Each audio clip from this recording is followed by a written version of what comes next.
itu ASI eksklusif? ASI eksklusif itu adalah pemberian ASI atau air susu ibu sebagai satu-satunya nutrisi pada bayi baru lahir sampai berusia 6 bulan tanpa pemberian makanan atau minuman yang lainnya. Jadi selama 6 bulan pertama itu bayi hanya diberikan ASI saja, baik itu dari breast direct feeding atau BDI atau melalui pompa ASI. Tidak ada pemberian susu formula, air putih, makanan atau minuman yang lainnya. Berikutnya dokter, apa saja manfaat dalam pemberian ASI eksklusif? Oh iya. Jadi ASI eksklusif itu kenapa sangat penting? Karena dia memiliki nutrisi yang cukup lengkap, mengandung antibodi yang melindungi bayi, tapi antibodinya tentu saja bukan antibodi spesifik ya, tapi antibodi secara general. Jadi dia melindungi bayi, memperkuat ikatan emosional antara ibu dan anak, bondingnya, kemudian serta praktis loh, ekonomis, ASI kan nggak perlu beli, nggak perlu nyeduh repot, langsung deh siap, tidak perlu persiapan khusus. Bagi ibunya ternyata penuh manfaat juga.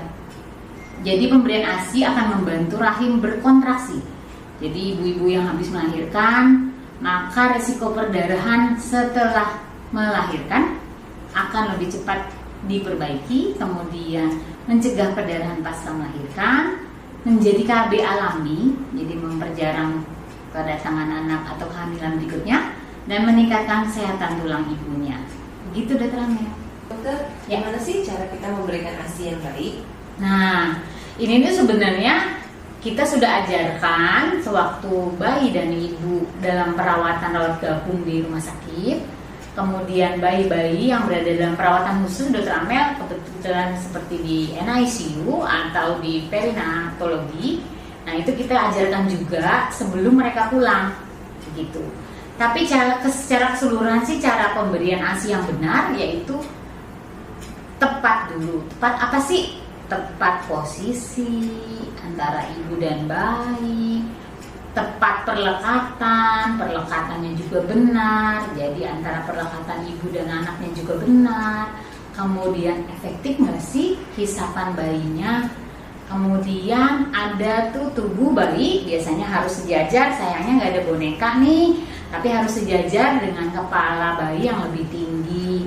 Kemudian perut bayi menempel dengan perut ibu, jadi perut dengan perut berhadapan.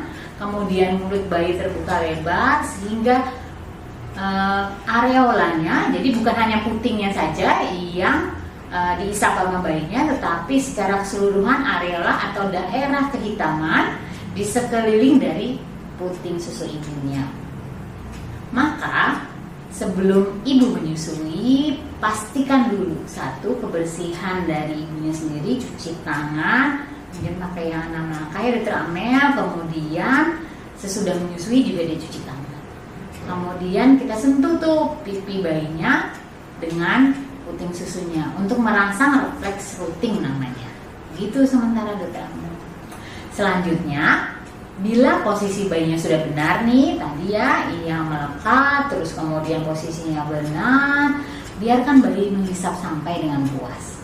Kalau puas itu biasanya dia tertidur, atau kalau enggak dia berlahan-lahan melepaskan caplokannya gitu ya. Itu dia lepaskan hisapannya, berlahan-lahan kemudian dia lepaskan. Nah, kalau kita merasa biasanya netes efektif itu sekitar 30 menit. Nah, setelah 30 menit jika ingin melepas bayi, boleh dimasukkan jarinya yang bersih ke sudut mulutnya, bukan di tengah-tengah sini tapi ke sudutnya Dokter Amel untuk melepaskan hisapan bayinya. Kalau saya lebih sering pakai dagunya ditekan sedikit terus nanti dilepaskan. Kenapa sih ngelepas hisapan bayi juga ada tekniknya? Karena kalau kita lepas langsung saja bisa terjadi lecet di daerah puting susu ibunya. Gitu deh. Dokter, ya. Bagaimana jika produksi ASInya sedikit, susah keluar, tapi anaknya sudah mulai nangis seperti kehabisan? Apakah boleh kita kasih susu formula? Mancing nih Dokter Amel. Ya, kalau produksi ASI sedikit, alasan ibunya tuh sisanya masih sedikit dokter gitu. Padahal kita harus lihat dulu nih hari keberapa. Biasanya hari kedua sampai dengan hari kelima produksi ASI masih sesuai dengan kebutuhan bayinya.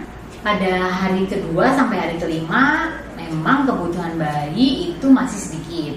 Produksi ASI mungkin juga masih sedikit dokter Amel karena mengikuti kebutuhan dari bayinya. Tapi saran saya jangan buru-buru untuk mengganti dengan susu formula karena kebutuhan yang tadi sedikit juga. Fokus aja deh pada posisi perlekatan bonding ibu dan anak, biasanya tetap akan berhasil kok. Yang penting tetap semangat.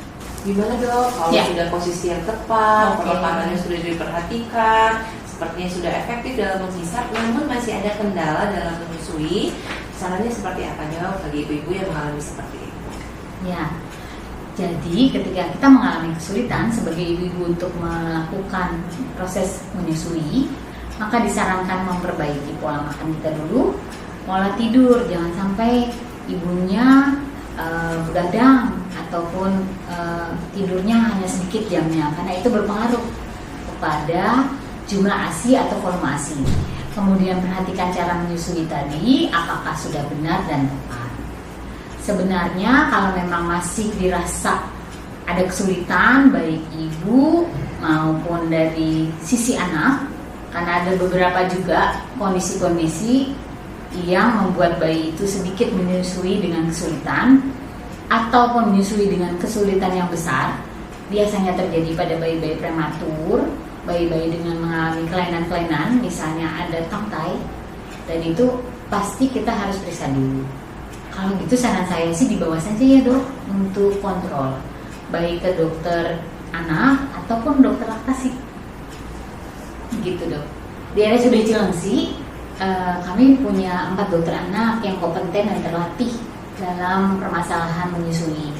Jangan ragu dan jangan sungkan, datang saja ya para ibu-ibu dan bayinya, sekalian kita lihat apakah ada masalah di bayinya dan apakah ada masalah di posisi dan perlekatan menyusui di ibunya. Kami ada di jadwal hari Senin sampai hari Sabtu di RSUD Cilengsi untuk poli anak dan poli eksekutif.